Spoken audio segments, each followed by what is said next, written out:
ഞാൻ ഒന്ന് വഴിതെറ്റി കയറിയ ആളാണ്. ബേസിക്കലി ഞാൻ പ്രോഗ്രാമിന് വന്നതല്ല. ഞാൻ വേറൊരു ആവശ്യത്തിന് വന്നപ്പോൾ ഇവിടെ ഇങ്ങനൊരു പ്രോഗ്രാം നടക്കുന്ന വിവരം പറഞ്ഞു. എന്നാൽ നിങ്ങളെയൊക്കെ കാണാതെ പോകുന്നത് മോശമാണല്ലോ എന്ന് വിചാരിച്ച് കയറിയതാണ്. അതുകൊണ്ടാണ് ഞാൻ ഈ ഒഫീഷ്യലി ഒന്നും വരാതെ നിന്നിരുന്നത്. ഓക്കെ, പേര് സൂചിപ്പിച്ചു ജേസൺ സാറ്. ജേസൺ സാറ് കുറെ കാര്യങ്ങളൊക്കെ സൂചിപ്പിച്ചു കേട്ടോ എന്നെ പറ്റിയിട്ട്. സന്തോഷം. എങ്കിൽ അത്രയും വലിയ ആളൊന്നും അല്ല, എങ്കിലും ഒന്ന് രണ്ട് കാര്യങ്ങളൊക്കെ നിങ്ങളുടെ അടുത്ത് പറയാൻ വേണ്ടി വന്നു. എന്റെ പേര് സൂചിപ്പിച്ചു മനോജ് മാധവൻ. ഞാൻ കൊല്ലം സ്വദേശിയാണ്. ഇപ്പൊ തിരുവനന്തപുരത്ത് താമസിക്കുന്നു. നമ്മളൊക്കെ ആരാണെന്ന് അറിയാമോ? നമ്മളൊക്കെ മലയാളികളാണ് അല്ലേ? ഈ മലയാളികൾക്ക് ഒരു കുഴപ്പമുണ്ട്. എന്താന്ന് പറഞ്ഞു കഴിഞ്ഞാൽ ഞാൻ എപ്പോഴും മലയാളികളെ ഭയങ്കരമായിട്ട് തെറി പറയുന്ന ഒരാളാണ്. ഞാൻ ഇവിടെ ഉള്ള ഞാൻ മലയാളിയാണല്ലോ. അതുകൊണ്ട് അത് എനിക്കിവിടെ വേറെ കാര്യം ചെയ്യാം. ഈ ലോകത്തിലെ ഏറ്റവും കപ്പാസിറ്റി ഉള്ള വ്യക്തിയാണ് ആര്? മലയാളികൾ. ഏറ്റവും കപ്പാസിറ്റി, നിങ്ങൾ ഉദ്ദേശിക്കുന്നതിനേക്കാൾ ഭയങ്കര കപ്പാസിറ്റി ഉള്ള ആൾക്കാരാണ്. ഇത് നിങ്ങൾ അല്ലെങ്കിൽ ഞാൻ പറയുന്നതല്ല, ലോകത്തിലെല്ലാവരും അംഗീകരിച്ചിട്ടുള്ള കാര്യമാണ്. ലോകത്തിലെ ഏറ്റവും വലിയ പൈസ ഉണ്ടാക്കുന്ന ആൾക്കാർ ജൂതന്മാരാണ്. ഞാൻ പല രീതിയിലും പറയാറുണ്ട്. നമ്മളിനി എന്തൊക്കെ പറഞ്ഞാലും, എന്തൊക്കെ നമ്മൾ ഇനി അവന് പൈസ കൊടുക്കരുതെന്ന് പറഞ്ഞാൽ പോലും നമുക്ക് കൊടുത്തേ പറ്റൂ. സിറ്റുവേഷൻ അങ്ങനെ ആയിപ്പോയി. കാരണം ഉദാഹരണം, ഇപ്പൊ നമ്മൾ വിചാരിക്കുകയാണ് ഫോൺ യൂസ് ചെയ്യണം, ഉപയോഗിക്കണം. ഇവന്റെ ഫോൺ വേണ്ട, ഈ ജൂതന്റെ ഫോൺ വേണ്ടെന്ന് പറഞ്ഞാൽ ആപ്പിൾ ജൂതന്റെയാണ്. ആപ്പിളിന്റെ ഓണർ സ്റ്റീവ് ജോബ്സ് ജൂതനാണ്. എന്നാൽ അത് വേണ്ടെന്ന് വെച്ചാൽ നമ്മൾ ഞാൻ സാംസങ് മേടിച്ചതാണ്. സാംസങ് ആരാണ്? കൊറിയക്കാരൻ്റെ ആണല്ലോ. അപ്പൊ എന്നാൽ അത് പിടിച്ചില്ല മേടിച്ചതാണ് എന്ന് പറഞ്ഞാൽ അതിനകത്ത് ഓപ്പറേറ്റിംഗ് സിസ്റ്റം കൊടുക്കുന്നത് അവരുടെ ജൂതനാണ്. ബിൽ ഗേറ്റ്സ്, അവന്റെ ഓപ്പറേറ്റിംഗ് സിസ്റ്റം അവന്റെയാണ്. അപ്പൊ അതുകൊണ്ട് ഞാൻ നേരത്തെ സൂചിപ്പിച്ച പോലെ ലോകത്തിന് 30% സമ്പത്ത് അവന്റെ കയ്യിലാണ്. പറഞ്ഞിട്ട് കാര്യമില്ല, അങ്ങനെ ആയിപ്പോയി എന്നൊന്നും പറഞ്ഞ കാര്യമില്ല. കാരണം അവരുടെ രീതികളോടൊന്നും നമുക്ക് യോജിപ്പില്ല. അതുകൊണ്ടാണ് ഞാനിത് പറയുന്നത്.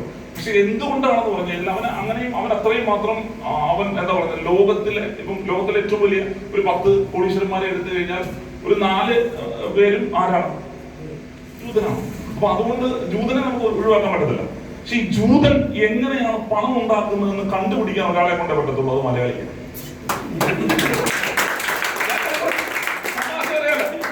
ജൂതൻ പൈസ കൊണ്ടുവന്ന് എങ്ങനെയാണെന്ന് അറിയാം. ഇവനെങ്ങനെ പൈസ ഇങ്ങനെ കൊണ്ടുവന്ന കാര്യം ആർക്കറിയാം? ഇത് മലയാളിക്ക് അറിയാം. അവൻ കണ്ടുപിടിക്കാം, അവനറിയാം. പക്ഷെ അവൻ ചെയ്യില്ല. എന്ത് ചെയ്യത്തില്ല? ചെയ്യില്ല. പേടിയൊന്നുമല്ല, അവൻ ചെയ്യത്തില്ല. അവൻ സ്വഭാവം അങ്ങനെയാണ്. അവന് നമ്മളെയൊക്കെ പ്രോഗ്രാം ചെയ്തിരിക്കുന്നത് എങ്ങനെയാണെന്ന് അറിയാമോ? എന്തിനു വേണ്ടിയിട്ടാണെന്ന് അറിയാമോ? നമുക്ക് ജോലിക്കാരൻ എന്നുള്ള നിലയിലാണ് എന്ത് ചെയ്തിരുന്നത്? നമ്മളെ പ്രോഗ്രാം ചെയ്തിരിക്കുന്നത്. അങ്ങനെയാണ് പ്രോഗ്രാം ചെയ്തിരിക്കുന്നത്. ഇപ്പൊ നിങ്ങൾ ലോകത്തിലെ ഈ ജൂതൻ കഴിഞ്ഞാൽ ഏറ്റവും വലിയ പൈസക്കാരെന്ന് പറഞ്ഞു കഴിഞ്ഞാൽ മാർവാടികളാണ്. ഈ മാർവാടി കുടുംബത്തിൽ എങ്ങനെയാണ് പറയുന്നത്? ഞാൻ എന്റെ വീട്ടിൽ മക്കളോട് പറയുന്നതാണ്. മക്കളോട് പറയുന്നത്, മക്കളെ നീ ഒരു കാര്യം ചെയ്യും, നീ ബിസിനസ് ഒക്കെ നോക്കി സമയം ഉണ്ടെങ്കിൽ പഠിക്കാൻ പോകുന്നു. സമയം ഉണ്ടെങ്കിൽ പഠിക്കാൻ പോകും. നമ്മളെന്ന് പറയും, പഠിച്ചിട്ട് സമയം ഉണ്ടെങ്കിൽ ബിസിനസ് നോക്കണമെന്ന് പറയും. അത് MA യൂസഫലി സാറിന്റെ കേസിൽ അങ്ങനെയാണ്. എന്താ പറയുന്നത്, ആരുടെ കേസിൽ അങ്ങനെയാണ്. അപ്പൊ കല്യാണം ആവുന്നതായത് അവരെ എല്ലാവരും ഇതാണ്. അപ്പൊ നമ്മളെ സംബന്ധിച്ചിട്ട് വിദ്യാഭ്യാസത്തിനാണ് ഭയങ്കര ഇമ്പോർട്ടൻസ്. ഇത് വേണ്ട എന്നൊന്നും ഞാൻ പറയുന്നില്ല. പക്ഷെ അതല്ല അൾട്ടിമേറ്റം. പിന്നെ മലയാളിക്ക് അടുത്തൊരു കുഴപ്പം ഞാൻ നേരത്തെ പറഞ്ഞ ഒരു കാര്യം എല്ലാം എങ്ങനെയാണ് പോകുന്നതെന്ന് നമുക്ക് അറിയാൻ പറ്റും. പക്ഷെ അതിനപ്പുറത്തേക്ക് നമ്മൾ എന്ത് ചെയ്തില്ല, നമ്മൾ ചെയ്യില്ല. ഈ മലയാളിയുടെ ഏറ്റവും വലിയ കുഴപ്പമാണ് എല്ലാത്തിനെയും മലയാളി എന്ത് ചെയ്യും? നിശ്ചിതമായി വിമർശിക്കും. നമ്മള് എല്ലാത്തിനും വിമർശിക്കും. മലയാളിക്ക് വിമർശനമില്ലാത്തൊരു സാധാരണ പേര് പറഞ്ഞത് എല്ലാത്തിനും ഉണ്ട്. അപ്പൊ മലയാളി കുയിലിനെ കണ്ടു. കുയിലിന്റെ അടുത്ത് പറഞ്ഞു, കുയിലെ നീ നന്നായിട്ട് പാടോടാ, പക്ഷെ പ്രശ്നം നീ കറുത്തതായിപ്പോയി. അവിടെ പ്രശ്നം ആർക്കാ? കുയിൽ നന്നായിട്ട് പാടും, എന്നാലും പക്ഷെ എന്താണ്? പക്ഷെ നീ എന്തായി? കറുത്തായിപ്പോയി. റോസാപ്പൂവിനെ കണ്ടു, അടിപൊളി പൂവാണ്. പക്ഷെ പറഞ്ഞ കാര്യം എന്താണ്? നീ പിടിക്കുന്നത് എവിടെയാണ്? മുള്ളുകൊണ്ടുള്ള സാധനമില്ല നീ പിടിക്കുന്നത്. അവിടെയും ആര് കുറ്റം കണ്ടെത്തി? മലയാളി കുറ്റം കണ്ടെത്തി. പിന്നെ കാണുന്ന സമയത്തൊക്കെ പിന്നെയാണ് ഏറ്റവും നല്ല പൂവാണ് താമര. താമര കണ്ടെന്ന് പറഞ്ഞാൽ അടിപൊളിയാണ്. പക്ഷെ പറഞ്ഞ കാര്യമാണ്, നീ ചെളിയിലാണ് നീ ഉണ്ടാവുന്നത്. ഇത് കണ്ടപ്പോ ഈ 3 ആൾക്കാരുടെ പറഞ്ഞേ, എടാ മലയാളി, നിന്റെ കുഴപ്പം ഇതാണ്, നീ രക്ഷപ്പെടത്തിന്റെ കാര്യം എന്നാണ്. എല്ലാത്തിലും നീ കുറ്റം കണ്ടുപിടിക്കും. അപ്പൊ നിങ്ങൾ ഈ ഒരു സംഗതി ഒന്ന് മാറ്റി പിടിച്ചു കഴിഞ്ഞാൽ നമുക്ക് എന്ത് പറയാൻ പറ്റും? കാരണം ഇവിടെ ധീരജ് മോഹനും ഇവിടെ സംസാരിച്ച ആൾക്കാരുമൊക്കെ ഞങ്ങൾക്ക് പൈസ ഉണ്ടാക്കിയിട്ടില്ലെന്നൊക്കെ പറയുന്ന സമയത്തേക്ക് പുതിയതായിട്ട് വന്ന ചില ആൾക്കാരുടെ മുഖത്തോട്ടൊക്കെ ഞാൻ നോക്കിയ സമയത്തേക്ക് അവർക്ക് നിർവികാരമായിട്ടാണ് അവരിക്കുന്നത്. അവർക്ക് ആ ഒരു എക്സൈറ്റ്മെന്റ് ഇല്ല, വികാരമായിട്ടുള്ള സാധനമില്ല. അവരുടെയൊക്കെ ഭാവം ഞാൻ കണ്ടത് ഉദയനാണ് സാറ് സിനിമയില് മോഹൻലാലിനെ ശ്രീനിവാസനെ പറ്റി മോഹൻലാൽ പറയുന്നതാണ്. ആണി കളിച്ചാൽ പോലും ഭാവം വരാത്ത രായപ്പനാണോ ഈ സിനിമയിലെ നായകൻ എന്ന് പറയുന്നത് പോലെയാണ് ചില ആൾക്കാരുടെ ഭാവം എന്ന് പറഞ്ഞു കഴിഞ്ഞാൽ ഒരു ഭാവവും ഇല്ല, ഒരു ഭാവമാറ്റമില്ല. പിന്നെ എങ്ങനെയാണ് ഞാൻ മലയാളി ശരിയല്ലെന്ന് പറയുന്നത്? മലയാളി ശരിയല്ല, പക്ഷെ മലയാളി പൊളിയാണ്. എപ്പോഴും മറ്റുള്ള ആൾക്കാർക്ക് പണം ഉണ്ടാക്കി കൊടുക്കാൻ ആര് പൊളിയാണ്? മലയാളി പൊളിയാണ്. പക്ഷെ സ്വന്തം കാര്യം ചെയ്യാനായിട്ട് മലയാളി എന്താവത്തില്ല, റെഡി ആവത്തില്ല. ഞാൻ പറഞ്ഞു, ലോകത്തിൽ നിങ്ങൾ മനസ്സിലാക്കേണ്ട കേസ് നമ്മൾ ഇന്ന് കഴിഞ്ഞുകൊണ്ട് പോകുന്ന കാര്യങ്ങൾ എന്ന് പറഞ്ഞാൽ ലോകത്തിലെ ഏറ്റവും ഡിഫിക്കൽട്ട് ആയിട്ടുള്ള ഒരു കാലഘട്ടത്തിൽ കൂടെയാണ് നമ്മൾ പോയിക്കൊണ്ടിരിക്കുന്നത്. ഞാൻ അതിനകത്തുള്ള പിന്നെ ഈ പറയുന്ന നിങ്ങളോട് സീരിയസ് ആയിട്ട് കേൾക്കേണ്ട കേസുകളാണ്. എന്ന് പറഞ്ഞു കഴിഞ്ഞാൽ നിങ്ങൾ ഇന്ന് വരെ നമ്മൾ വിചാരിച്ചുകൊണ്ടിരിക്കുന്ന പൈസ ഒത്തിരി ഉണ്ട്, അവർക്ക് പൈസ ഉണ്ടാക്കാൻ പറ്റും, അങ്ങനെ ആ കാലം കഴിഞ്ഞു. ഇന്ന് പൈസ ഉണ്ടാക്കണമെന്നുണ്ടെങ്കിൽ പൈസയുടെ ആവശ്യമില്ല. പൈസ ഇൻവെസ്റ്റ് ചെയ്തിട്ടുള്ള ബിസിനസ്സുകൾ ഭയങ്കര എപ്പോ വേണമെങ്കിലും പൊളിയാം, ഒരു സംശയമില്ലാത്ത കാര്യമാണ്. ഏറ്റവും ഇന്ന് ഇൻവെസ്റ്റ്മെന്റ് കൂടുതലായി കഴിഞ്ഞാൽ എന്ത് സംഭവിക്കാം? പൊളിയാൻ ഏറ്റവും കൂടുതൽ സാധ്യത കൂടുതലാണ്. ലോകത്തിലെ ഏറ്റവും വലിയ എയർലൈൻ കമ്പനിയുടെ പേര് അമേരിക്കൻ ഇന്റർനാഷണൽ ഗ്രൂപ്പ് എന്നാണ്, അമേരിക്കൻ എയർലൈൻസ്. 730 ബോയിങ് വിമാനം ഉണ്ടാവും. എത്രയാണ്? 730 ബോയിങ് വിമാനമാർക്കുണ്ട് അമേരിക്കൻ ഇന്റർനാഷണൽ, അതായത് അമേരിക്കൻ എയർലൈൻസിനുണ്ട്. ഒരു ബോയിങ് വിമാനത്തിന്റെ വില 4000 കോടി രൂപയാണ്. 4000 കോടി രൂപയാണ്. അപ്പം 730 ബോയിങ് വിമാനത്തിന് എത്ര പൈസ ഉണ്ടെന്ന് നിങ്ങൾക്കറിയാം. എന്നാൽ കഴിഞ്ഞ വർഷം ഒരു കമ്പനി ഈ അമേരിക്കൻ എയർലൈൻസിനേക്കാൾ കൂടുതൽ ലാഭം ഉണ്ടാക്കി. ആ കമ്പനിയുടെ പേര് ഊബർ എന്നാണ്. പേരെന്താ? ഊബർ. ഒരു വണ്ടി സ്വന്തമായിട്ടില്ല, ഒരു വണ്ടി, ഒരു കാർ പോലും സ്വന്തമായിട്ടില്ലാത്ത ആരാണ്? അമേരിക്കൻ ഇന്റർനാഷണൽ ഗ്രൂപ്പിനെ കൂടുതൽ ലാഭം ഉണ്ടാക്കിയ കമ്പനിയുടെ പേര് ഊബർ എന്നാണ്. അവന് ഒരു വണ്ടി പോലും സ്വന്തമില്ല. എന്ന് പറഞ്ഞാൽ ടെക്നോളജി മേക്ക് യു റിച്ച് എന്നാണ്. ടെക്നോളജി നിങ്ങളെ എന്ത് ചെയ്യും? പൈസക്കാരനാകും. നിങ്ങളുടെ കയ്യിൽ ഇപ്പോൾ ഇരിക്കുന്ന ബിസിനസ് എന്താണെന്ന് പറഞ്ഞാൽ എന്താണെന്ന് അറിയാമോ? ഡയറക്ട് സെല്ലിങ്ങും മൾട്ടി ലെവൽ മാർക്കറ്റിംഗ്. ഡയറക്ട് സെല്ലിങ്ങും വെൽനസ് ഇൻഡസ്ട്രി. നിങ്ങൾ എടുത്ത് നോക്കിക്കോ, ഇന്ത്യയിൽ അടുത്ത 50 വർഷം ഏറ്റവും കൂടുതൽ സാധ്യത കൽപ്പിക്കപ്പെടുന്ന ഒരു ഇൻഡസ്ട്രിയാണ് ഡയറക്ട് സെല്ലിംഗ്. അടുത്ത 50 വർഷം 2025 മുതൽ 2075 വരെ എന്താ പറഞ്ഞത്? വെൽനസ് ഇൻഡസ്ട്രിക്ക് ഒരു സംഭവം സംഭവിക്കില്ല. കാരണം അതിനാണ് ഏറ്റവും കൂടുതൽ സ്കോപ്പ്. കാരണം ആൾക്കാർക്ക് എങ്ങനെ ആരോഗ്യപരമായി ഇരിക്കാം എന്നുള്ളതാണ് ആൾക്കാർ ഇപ്പോൾ ചിന്തിച്ചുകൊണ്ടിരിക്കുന്നത്. ആ ഇൻഡസ്ട്രിയാണ് ഒരു ഇൻഡസ്ട്രി. രണ്ടാമത്തെ ഇൻഡസ്ട്രിയുടെ പേരെന്താണെന്ന് അറിയാമോ? ആ ഇൻഡസ്ട്രിയുടെ പേരാണ് ഡയറക്ട് സെല്ലിംഗ്. അടുത്ത 50 വർഷം ഈ ഡയറക്ട് സെല്ലിംഗിനാണ് ഇന്ത്യയിലെ ഏറ്റവും കൂടുതൽ സാധ്യത. എന്ന് പറഞ്ഞാൽ രണ്ട് ലോകത്തിനെ കിടുകിട വിറപ്പിക്കാൻ പോകുന്ന രണ്ട് ഇൻഡസ്ട്രികൾ ചേർന്നതാണ് ഏത് ഇൻഡസ്ട്രി, ഏത് ബിസിനസ്? Industry of business. ഇത്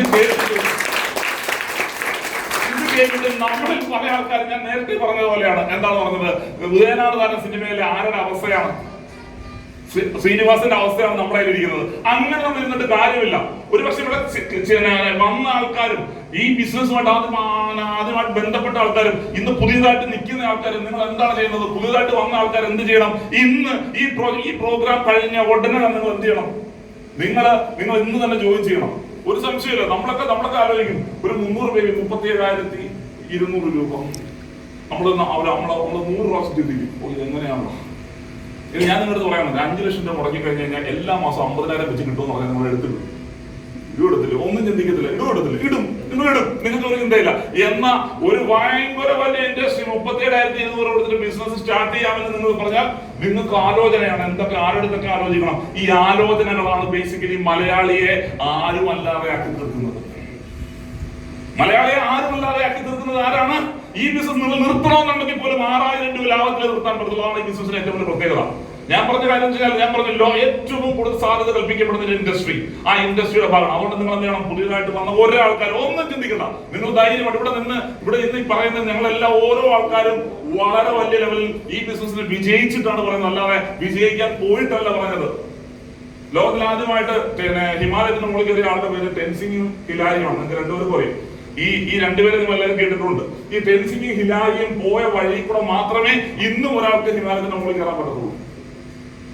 ആദ്യമായിട്ട് പോയ ആൾക്കാരൊക്കെ ഞങ്ങളൊക്കെ പൈസ ഉണ്ടാക്കിയിട്ടുണ്ടെന്നുണ്ടെങ്കിൽ ഉറപ്പായിട്ടും നിങ്ങൾക്ക് എന്തുണ്ടാക്കാൻ പറ്റും? ഈ ബിസിനസ് കൂടെ പൈസ ഉണ്ടാക്കാനായിട്ട് പറ്റിയിരിക്കും. ഒരു സംശയമില്ല.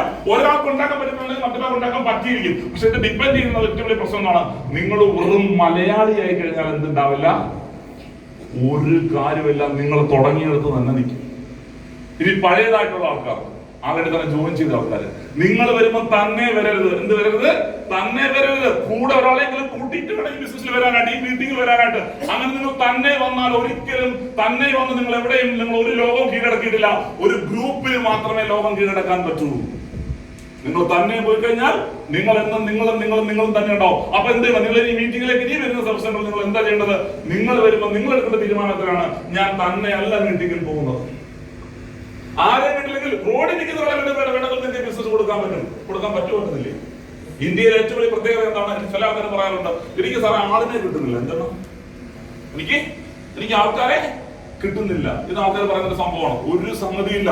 ഈ ബിസിനസ് ഞാൻ പറഞ്ഞ നമ്മുടെ നാട്ടിൽ ഏറ്റവും കൂടുതലുള്ള ആൾക്കാരാണ്, ജനങ്ങളാണ്. ഏറ്റവും കൂടുതലുള്ള ജർമ്മനിയേക്കാളും കൂടുതൽ ആൾക്കാർ എവിടെയുണ്ട്? ജർമ്മൻ ജനസംഖ്യയേക്കാൾ കൂടുതലാണ് കേരള ജനസംഖ്യ. അറിയാം നിങ്ങൾക്ക്? ജർമ്മനിക്ക് കൂടുതലുണ്ട്. ഓരോ രാജ്യങ്ങളെക്കാളും കൂടുതൽ ആൾക്കാര് എന്തുകൊണ്ട് നമ്മുടെ സംസ്ഥാനത്തുണ്ട്. അത്രയും കൂടുതൽ നമ്മുടെ നാട്ടിൽ ഇല്ലാത്തതായിട്ട് ഒറ്റ ആൾക്കാർ സംഭവം മാത്രമേ ഉള്ളൂ. ആൾക്കാരുടെ എണ്ണം മാത്രമാണ് നമുക്ക് ഏറ്റവും കൂടുതലുള്ളത്. ബാക്കി ഒന്നും നമുക്കില്ല. എല്ലാം ഇല്ലെങ്കിലും നമുക്കുള്ളത് എന്തുണ്ട്? ജനങ്ങളുണ്ട്, ആൾക്കാരുണ്ട്. എല്ലാ ആൾക്കാർക്കും അത്യാവശ്യക്കാരുമാണ്. അപ്പൊ ഞാൻ പറഞ്ഞ പോയിന്റ് ഇത്ര മാത്രമേ ഉള്ളൂ. എന്ന് പറഞ്ഞാൽ നിങ്ങൾ ഈ ബിസിനസ്സിൽ വിജയിക്കണമെന്നുണ്ടെങ്കിൽ നിങ്ങളൊരു തീരുമാനം എടുക്കണം. എന്തെടുക്കേണ്ടത്? നിങ്ങളൊരു തീരുമാനം എടുക്കണം. പുതിയതായിട്ട് വന്ന ആൾക്കാര് ഒന്നിനെ പറ്റി ഞാൻ ചില ആൾക്കാർ ഭയങ്കര ആലോചിക്കും. ആലോചന ഇത് കല്യാണം വന്നു ആലോചിക്കും. കല്യാണം ആണെങ്കിൽ പെണ്ണ് നല്ലതാണോ, പെണ്ണിന്റെ കുടുംബക്കാര് നല്ലതാണോ, അതൊക്കെ നമ്മൾ ആലോചന പെണ്ണിനെ കെട്ടാൻ പറ്റത്തുള്ളൂ. പക്ഷെ ഒരു ബിസിനസ് തുടങ്ങാൻ വേണ്ടിയിട്ട് നിങ്ങൾ എന്ത് ചെയ്യണ്ട? നിങ്ങൾ കൂടുതൽ ആലോചിക്കേണ്ട. നിങ്ങൾ ഈ ബിസിനസിന്റെ ഭാഗമായാൽ സപ്പോർട്ട് ചെയ്യാൻ ഞങ്ങൾ ഓരോരുത്തരും ഉണ്ട്. നിങ്ങൾക്ക് വിജയിക്കാൻ ഇതിനേക്കാളും വലിയൊരു ഓപ്പർച്യൂണിറ്റി നിങ്ങൾക്ക് തരാൻ പറ്റുമെന്നുണ്ടെന്നുണ്ടെങ്കിൽ we are ready to do it.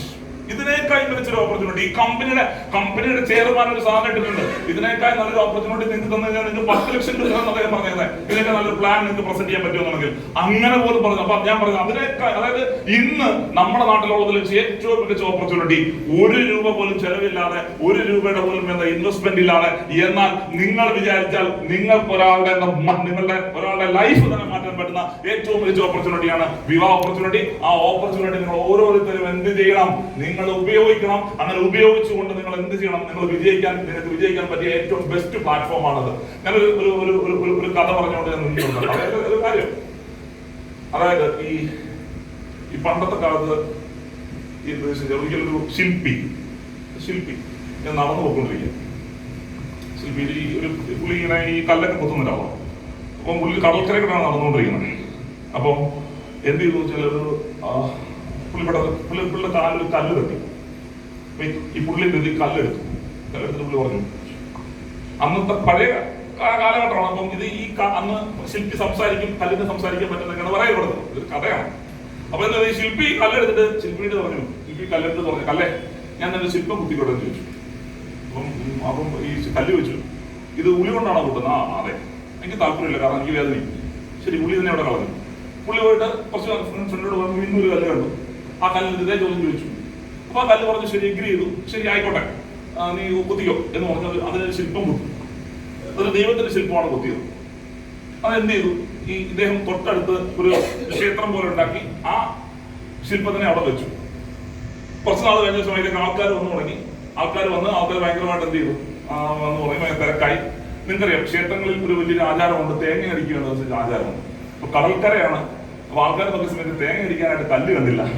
നോക്കിയ സമയത്തേക്ക് എന്ത് ഈ ആദ്യം ശില്പി ചോദിച്ചിട്ടുള്ള കല്ല് അവിടെ കിടക്കുന്നുണ്ടോ, അതിനെ എന്ത് ചെയ്യുന്നു? ആൾക്കാർ പൊക്കിയെടുത്ത് അവിടെ കൊണ്ടുവച്ചു, ഈ അമ്പലത്തിൽ നടയെ കൊണ്ടുവച്ചു. അതിനുശേഷം എന്ത് സംഭവിച്ചു കഴിഞ്ഞാൽ ആൾക്കാരെല്ലാവരും എന്ത് ചെയ്തു? ആ കല്ലിന്റെ മുകളിൽ എന്ത് ചെയ്തു? പട്ടയൊക്കെ തേങ്ങ അടിച്ചു തുടങ്ങി. കഥ ഇത്രയുള്ളൂ, വളരെ സിമ്പിൾ ആണ്. നിങ്ങൾക്ക് ഒരു ഓപ്പർച്യൂണിറ്റി കിട്ടി, ഇത് ഉപയോഗിച്ചില്ലെങ്കിൽ ഇനി വരുന്ന ആൾക്കാർ ഉപയോഗിക്കും. അതിന്റെ കഥ എത്രയാണ്? നമ്മളത് ഉപയോഗിച്ചില്ലെങ്കിൽ നമ്മുടെ തലയിൽ വന്ന ആൾക്കാരെ എന്ത് ചെയ്യും? ആൾക്കാർ തേങ്ങ അടിക്കും. ആ തേങ്ങ അടിക്കാനുള്ള അവസരം നമ്മളായിട്ട് എന്ത് ചെയ്തത്? ഒരുക്കി കൊടുക്കരുത്. നമ്മൾ ആ തേങ്ങ അടിക്കാൻ നിന്ന് കൊടുക്കരുത്. കിട്ടിയ ഓപ്പർച്യൂണിറ്റി നിങ്ങൾ യൂസ് ചെയ്താൽ നിങ്ങൾക്ക് ഭയങ്കരമായിട്ട് വിജയിക്കാൻ പറ്റും. നിങ്ങൾ ഇരിക്കുന്ന ഓരോ ആൾക്കാരും വിജയിക്കട്ടെ എന്ന് മാത്രം പറഞ്ഞുകൊണ്ട് നിർത്തട്ടെ. നന്ദി, നമസ്കാരം.